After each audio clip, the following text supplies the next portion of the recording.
Hey guys, it's Kevin and welcome back to my YouTube channel where I help your reselling business become a success.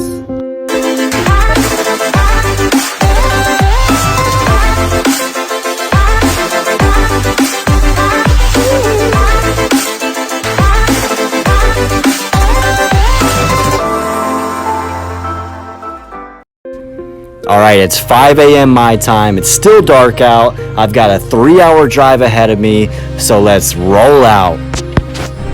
Autobots, roll out!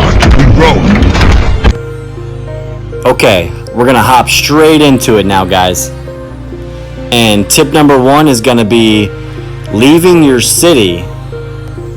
And I don't mean join the witness protection program. What I'm talking about here is if you can find the biggest city that is reasonably close to you. Just to put it in perspective, this drive for me is 3 hours, but it takes me to a marketplace where there's just so many more people, there's so many more opportunities, and actually what I find is that the prices are lower in the bigger areas.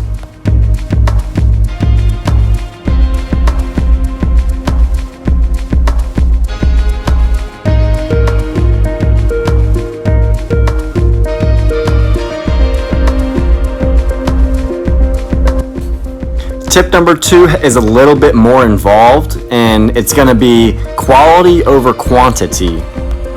And I know we've all heard that saying, but when it comes to reselling, especially full-time, and if you want to make the most of the money that you have, this is imperative.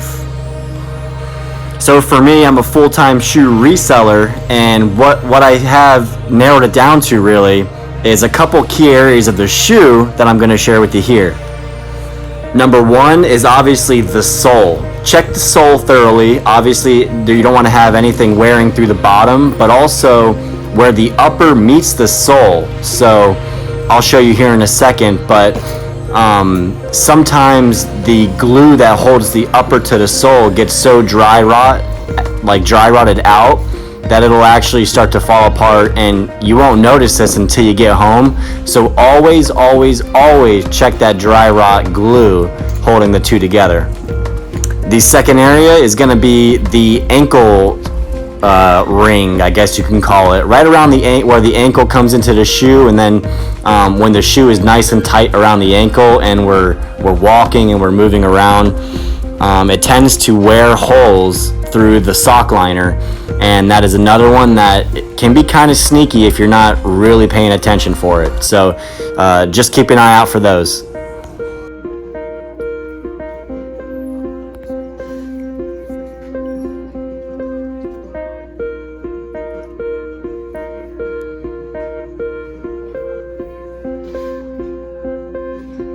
A little tip here on my lunch break: before you go out on a trip like this, one thing that you need to do is build your sourcing route ahead of time.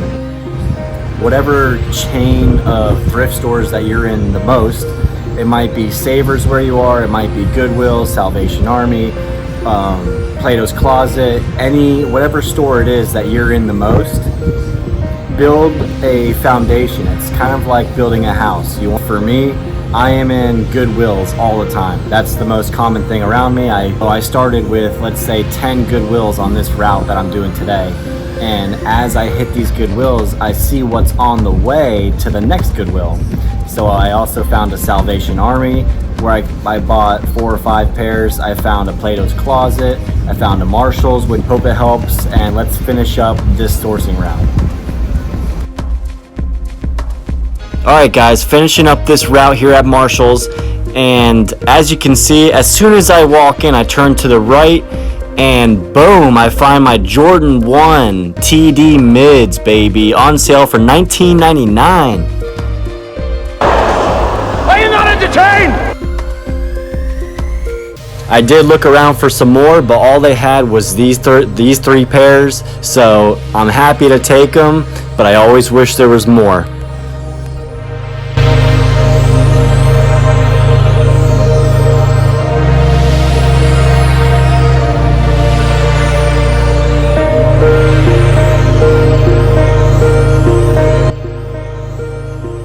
look here.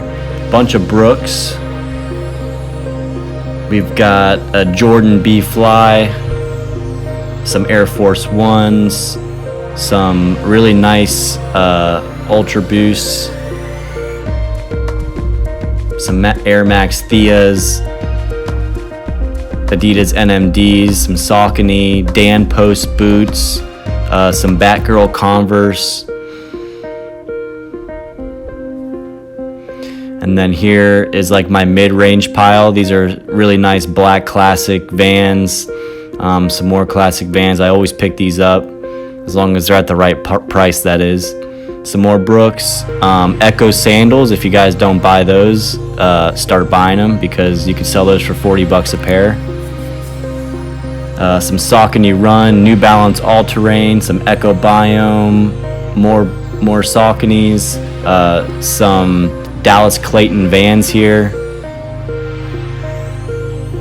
And then this is my lower end, but this is still solid everyday sellers right here.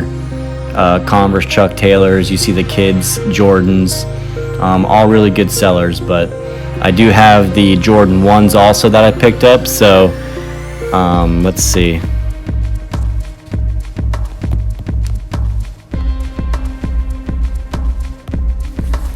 So as you can see, I purchased 37 pairs for $412, and that comes out to $11.13 per pair.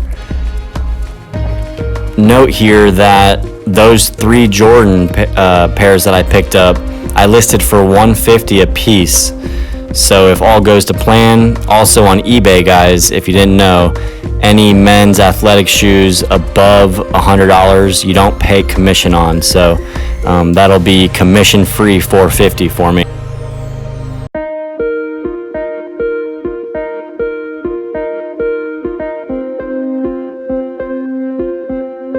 Please leave me a comment down below. I want to start engaging with some of you guys. I really appreciate you watching, and I'll see you on the next one.